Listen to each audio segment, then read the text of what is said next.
오늘 우리에게 주실 귀한 하나님의 말씀을 우리 보실 때에 구약성경 출애굽기 1장 7절 말씀입니다. 한 절 말씀입니다. 구약 제가 가지고 있는 성경 82쪽에 있는 출애굽기 1장 7절 말씀입니다. 한 절 말씀. 우리 다 찾은 줄 알고 우리 한 목소리로 힘차게 합독하시겠습니다. 시작. 이스라엘 자손은 생육하고 불어나 번성하고 매우 강하여 온 땅에 가득하게 되었더라. 아멘. 할렐루야.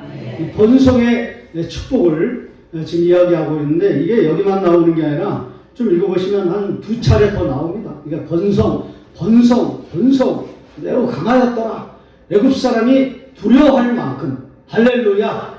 하나님의 믿는 사람들이 번성할 때에 이 불신자들이 두려움을 떠는 그런 은혜를 하나님께서 부어주신다면 여러분에게 이런 강력한 은혜가 임하기를 주의 이름으로 축원합니다.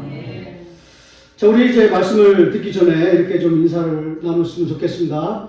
항상 기뻐하십시오. 자, 인사하세요. 시작. 항상 기뻐하십시오. 할렐루야. 네. 오늘 또 이게 반가운 분들도 이렇게 나와서 제 마음이 얼마나 감사한지 몰라요. 자, 이렇게 또 인사하세요. 범사에 감사하십시오. 범사에 감사하십시오. 할렐루야. 네. 여러분, 우리가 주눅들어 살 필요가 없어요. 우리 믿는 사람들은 하나님께서 은혜를 주시기 때문에, 뭘 주시기 때문에? 은혜를 넘치도록 부어주시기 때문에 좀 자신감을 가지고 당당하게 우리가 살아낼 필요가 있다. 물론 자만하면 안 되죠. 그죠? 또 이렇게 교만하면 안 되죠. 뭘 가지고 살아야 되나? 자신감을 가지고 살아야 되고 자존감을 가지고 살아야 돼요. 할렐루야. 뭐 이렇게 막 의기소침해가지고 낙심해가지고 절망하면서 살 필요가 전혀 없다는 거예요. 여러분, 부흥하는 교회는요, 설교를 잘 들어보시면 다 희망적이에요. 할렐루야. 다 소망이 넘쳐요. 기쁨이 넘쳐요.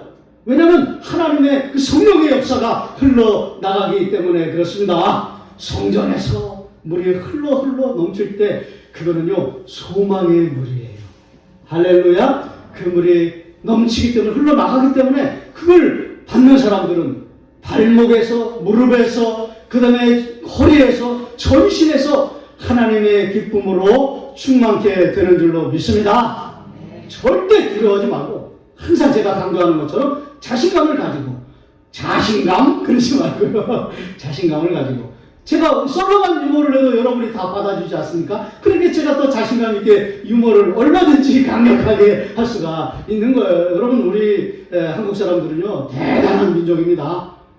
3개 국어를 그냥 밥 먹듯이 하는 민족이 우리 민족 아주 탁월해요. 아주 뛰어난 민족이에요. 핸들, 이빨 꺾고 그러잖아요.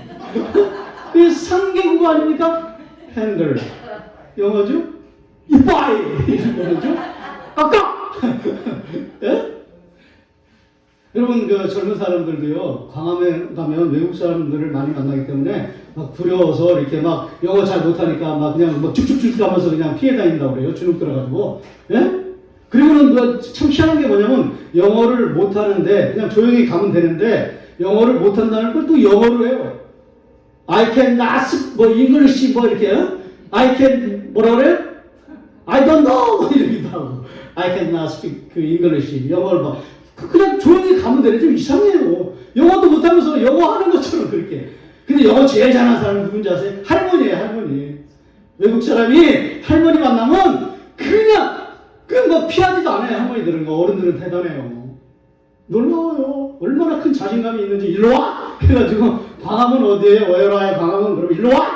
그러면서 끝까지 손 붙들고 간다 그래요. 어디까지? 강원까지. 가면서 뭐 영어 물어보지도 않아요. 어디서 왔어? 뭐 먹었어? 밥을 먹었어? 어디 살아? 고향은 어디야? 말길 못 알아들어? 어? 그렇게 못 알아들어서 어떡할 거야 같아? 막 이러면서 그러면서 강화문까지 끌고 간다고 하지 않습니까? 제가 그걸 보면서 참 한국 사람들은 자신감을 가지고 사는 게 참 중요하구나 그런 걸 느꼈는데요. 이거는 이제 일반 사람들이 그런 거고요. 제가 진짜 깨달은 건 뭐냐면 자신감이 아니라 우리가 믿는 하나님은 어떤 하나님인가? 선한 목자가 되십니다. 할렐루야.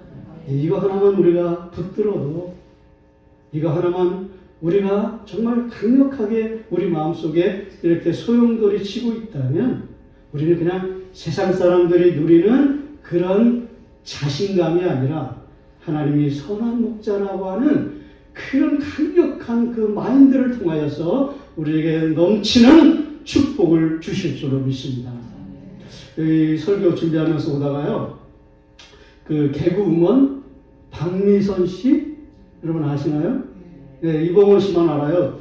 왜냐면 이제 이렇게 좀 저하고 좀 이렇게 조금 알게 된 그런 게 있어가지고 이제 좀 아는데 그 부인이잖아요. 근데 그분이 암이 걸렸잖아요, 그죠? 그래가지고 생각보다 굉장히 힘들더래요. 뭐가 힘드냐면 투병 생활이 그냥 대수롭지 않게 생각하는데 너무너무 힘들더래요. 막 이렇게 방사선 치료하고 항암 치료하는 그런 게 너무너무 힘들더래요. 저는 겪어보지 않아서 잘 모르는데, 그래서 너무 힘들어가지고 막 이렇게 얘기했대잖아요. 하나님, 내가 정말 예배도 잘 드리고, 정말 하나님 신실하게 믿는다고, 연예인들 중에서는 정말 하나님 신실하게 믿는다고 자부할 만큼 그렇게 하나님 잘 믿었는데, 하나님 왜 나한테 이렇게 큰 어려움을 주시나요? 내가 뭐가 문제인가요? 내가 뭘 잘못했어요? 요렇게. 내가 뭘 잘못했어요? 하나님 왜 이렇게 나에게 힘든 걸 주시나요? 그러다가 예배의 자리에 나갔대요. 그리고 거기서 하나님이 나를 이렇게 새로운 옷을 입혀주시기 위해서 어떤 옷이냐면 예배자의 옷이었던 거예요. 그 새로운 옷을 입혀주시기 위해서 이런 어려움을 주셨구나 라고 하는 것을 성전에서 비로소 예배할 때, 전심으로 예배할 때, 그 놀라운 예배의 옷을, 새로운 옷을 입혀주셔서 이제는 하나님을 찬양하는 사람이 되었다고 그렇게 간증하는 것을 들었습니다. 제가 그걸 보면서 정말 하나님 선한 목자시구나, 이거를 제가 이렇게 경험하게 되었다면 하나님 선한 목자 되심을 통하여서 여러분도 활력 있게 사시는 여러분 되시기를 주의 이름으로 축원합니다. 제가 그 병원에 잠깐 입원했잖아요. 여러분들께 좀 죄송했지만은 뭐 남는 게 시간이잖아요. 그래서 이제 출애굽기를 조금 많이는 아니고 조금 이제 생각해 봤어요. 그래서 제가 그 요한계시록 몇 차례 했잖아요. 그죠? 뭘로 했어요? 새참. 기억나시나요? 새참으로 이렇게 몇 번 해드렸잖아요. 그리고 나서 이제 출애굽기를 좀 이렇게 살펴봤더니 출애굽기도 한 3번 정도 할 것 같아요. 제가 하겠습니다. 근데 출애굽기의 주제는 고통이라고 하는 주제예요. 하나님의 백성들이 무엇을 당한다? 고통을 당한다. 억압으로, 박해로, 그리고 이렇게 재앙으로, 그리고 더 나아가서는 광야. 그리고는 서로 막 광야에서 막 여러 가지 문제가 터져가지고 갈등하고 특별히 전쟁으로 막 싸우잖아요. 이쪽에서 죽고 저쪽에서도 죽고. 그러니까 이게 제가 출애굽기를 해석한 주제는 무엇이냐면 고통이에요, 고통. 그런데 3가지만 딱 알면 되는 거예요. 아주 쉽게 정리를 해드릴게요. 하나님의 백성들이 고통 중에 있을 때 하나님이 누구신가 이걸 깨달아야 돼요. 그럼 출애굽기는 그냥 다 여러분들이 이렇게 알게 되는 거예요. 하나님 백성들이 고통 중에 있을 때 하나님은 첫 번째로 일하신다. 할렐루야. 믿으십니까? 일하세요. 근데 여기는 좀 이렇게 조용히 일하세요. 막 이렇게 사람들한테 다 알려지는 게 아니라 그걸 가르쳐서 저는 어떻게 해석했냐면 은닉성, 이렇게 비밀, 감추인 만나같이 그렇게 일하세요. 여러분 믿으십니까? 그래서 여러분 우리가 이 고난을 당할 때, 고통을 당할 때 누구처럼 하나님 왜 나에게 이런 어려움을 주십니까? 절대 그런 얘기해서는 안 되는 거예요. 왜? 우리가 모를 뿐이지. 우리가 깨닫지 못할 뿐이지 하나님은 여전히 당신 가운데 일하신다는 것입니다. 하나님이 아주 은밀하게, 아주 조용하게, 그리고 아주 세밀하게 하나님은 여러분의 삶 가운데서도 일하시는 분이심을 믿으시기를 축복합니다. 두 번째는 고통 중에 돌보신다. 할렐루야. 고통 중에 뭐 하신다고요? 돌보신다. 첫 번째는 뭐예요? 일하신다. 두 번째는 뭐예요? 돌보신다. 그리고 세 번째는 고치신다. 이게 제일 중요해요. 일하시는 것도 중요하고 돌보시는 것도 중요하고, 이건 우리를 이렇게 세우시는 거잖아요. 근데 진짜 세우시는 건 뭐냐면 우리를 고치시는 거예요. 어그러진 마음이 있어요. 두려운 마음이 있어요. 낙심하는 마음이 있어요. 회복되지 않은 마음이 있어요. 그런데 그거를 하나님께서 고통 중에 있을 때 그거를 반드시 그냥 넘어가시는 분이 아니라 반드시 짚고 넘어가시는데, 무엇을 짚고 넘어가시냐면 고치시는 거예요. 할렐루야. 일하시고 돌보시고 고치신다. 할렐루야. 이게 제가 이제 병상에서 출애굽기를 생각하면서 깨달은 거예요. 이제 이걸 이제 한 3주 할 거예요. 첫 번째는 일하신다. 두 번째는 돌보신다. 세 번째는 고치신다. 출애굽기 한 3번 정도 여러분이 들으시면 이제 끝나는 거예요. 근데 중요한 게 있어요. 결론처럼 말씀드리고 싶은 건 뭐냐면, 어디에서 이런 역사가 나타나는가. 이게 더 중요해요. 출애굽기는 40장까지 있지만 이야기와 성막으로 구성되어 있다고 그랬어요. 저는 전적으로 동의해요. 이야기는 일하시는 거, 돌보시는 거, 고치시는 거, 그게 이야기예요. 그리고 성막이 나와요. 그러니까 무슨 얘기예요? 출애굽기는 하나님께서 일하시고 돌보시고 고치시는데 어디에서 하시는가? 주의 이름 저는 감사해요. 이렇게 하셔야 돼요.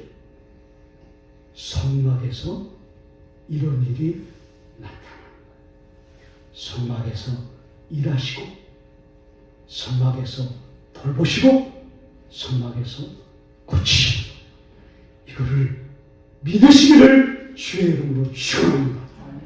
교회예요, 교회. 교회에서 이 세 가지가 다 일어나는 거예요. 여러분이 예배하실 때, 여러분이 하나님을 경배하실 때, 하나님은 여러분 가운데서 일하실 것입니다. 돌보실 것입니다. 마지막으로 고치실 것입니다. 그래서 주의 전에서, 이 교회에서, 이 은성교에서 강력한 성령의 역사를 통하여서 여러분이 반드시 회복되는 놀라운 은혜를 부어 주실 줄로 믿습니다. 오늘 첫 번째 일하신다고 그랬잖아요. 어떻게 일하시는가? 첫 번째는 족보를 통해서 일하세요. 뭘 통해서 일하신다고요? 족보를 통해서. 네, 출애굽기에는 족보가 2번 나오거든요. 1장에도 나오고 6장에도 나와요. 그리고 창세기에는 족보가 3번 나와요. 몇 번 나온다고요? 3번 나와요. 5장에, 10장에, 11장에. 그리고 출애굽기 1장에, 출애굽기 6장에. 총 몇 번이요? 5번. 5번 나오는데 다 주제가 뭐냐면 황폐예요, 황폐. 어려워. 홍수로 어려움을 당하고, 바벨탑 무너져서 어려움을 당하고, 그리고 새롭게 떠나라고 해가지고 갈 바를 알지 못하고 가야 하는 그런 상황 가운데, 현실 가운데 어렵고, 출애굽기 1장에는 이 애굽의 핍박으로, 이 억압으로 어려움을 당하고, 6장에는 더 심해서 재앙이 덮쳐가지고 어려움을 당하고, 다 이 족보가 나오는 거는요, 다 어려움이에요.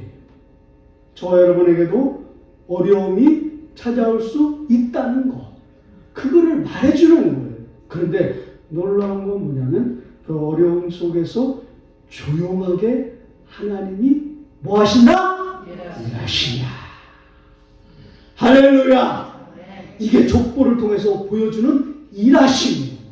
어떻게 일하시냐면 전혀 모르는 상황, 근데 기도하는 사람 6장에는요 여러분 못 들어보셨을 거예요. 제가 이번에 공부하면서 알게 되었어요. 부디엘의 딸들을 통해서 자손을 번성시키신다 이런 표현이 나와요. 여러분 그 요게벳이라는 얘기 들어봤죠, 그죠? 그런 사람을 통해서 번성하는 건 들어봤지만 부디엘의 딸, 그 다음에 더 놀라운 거 뭐냐면 가나안의 여인들, 완전 이방의 여인들이에요. 우상의 여인들이에요. 그리고 이름도 안 나왔어요. 그냥 부디엘의 딸, 이름도 어렵네. 부디엘의 딸을 통해서 하나님이 번성으로 일하신다라는 것이죠. 이건 뭘 보여주는 겁니까? 기도하는 사람을 통해서 역사를 만들어 낸다는 거예요. 할렐루야! 여러분 기도하시는 여러분 되시기를 바랍니다. 기도하는 백성은 망하지 않는다. 여러분들이 이렇게 너무나 잘하시니까 제가 얼마나 감사한지 몰라요. 이거 모르는 사람들 얼마나 많은지 몰라요. 기도하는 백성은 망하지 않는다. 할렐루야. 두 번째는 산파를 통해서 일하시죠. 그죠? 산파들을 통해서 막 다 죽어가는, 어린아이들이 막 죽어 넘어가는 그런 상황 가운데 산파를 통해서 번성을 해나가는 그런 일에 쓰임을 받는. 근데 어떻게 쓰임 받습니까? 나는 하나님을 경외하는 사람입니다. 그러잖아요. 이 경외라는 용어가 뭐냐면 경배라는 용어인데 예배 용어예요. 그러니까 예배를 통하여서 하나님이 일하시는 거예요. 첫 번째는 우리가 기도할 때 하나님 일하시고, 두 번째는 하나님을 전심으로 예배할 때 하나님이 일하시는 거예요. 그리고 마지막 성막으로 하나님은 일하세요. 이스라엘 백성들이 이렇게 얘기하잖아요. 큰 억압을 당하고 핍박을 당할 때도 우리는 하나님을 저 산에서 예배하러 가야 됩니다. 그러잖아요. 이게 10번이 나와요. 출애굽기. 왜 우리가 이렇게 정말 하나님께서 이렇게 여러 가지 재앙으로 이 애굽을 이렇게 왜 이렇게 몰살시키시는가? 우리 백성들을 끄집어내가지고 저 산에서 우리는 하나님을 예배하러 갑니다. 이렇게 얘기하잖아요. 그러니까 성막을 통해서 보여주는 것도 뭐냐면 예배예요. 여러분이 하나님을 예배할 때, 예배자가 될 때 하나님은 여러분 가운데 일하시는 놀라운 역사를 허락해 주실 줄로 믿습니다. 이제 마지막으로 아까 제가 말씀을 드렸지만은 그 박미선 씨가 하나님께 이렇게 회복될 수 있었던 가장 중요한 근간은 예배였어요. 그분은 그렇게 얘기했어요. 제가 이렇게 힘들고 어려워도 새벽 기도를 갔다는 거예요. 물론 우리가 이제 새벽 기도가 없지만 새벽 기도를 갔다는 거예요. 가면 그렇게 힘들고 어려울 때 예배를 드리고 나면 하나님께서 내 마음을 만지시는 것을 내가 경험하고 하나님이 나를 고치시는 것 경험하는 그런 은혜를 입었다고 그래요. 여러분 결론은 이것입니다. 하나님 어떨 때 일하실까? 우리가 하나님을 전심으로 예배할 때 하나님은 넘치도록 일하신다. 이거를 꼭 기억하시는 여러분 되시기를 주의 이름으로 축원합니다. 기도하시겠습니다.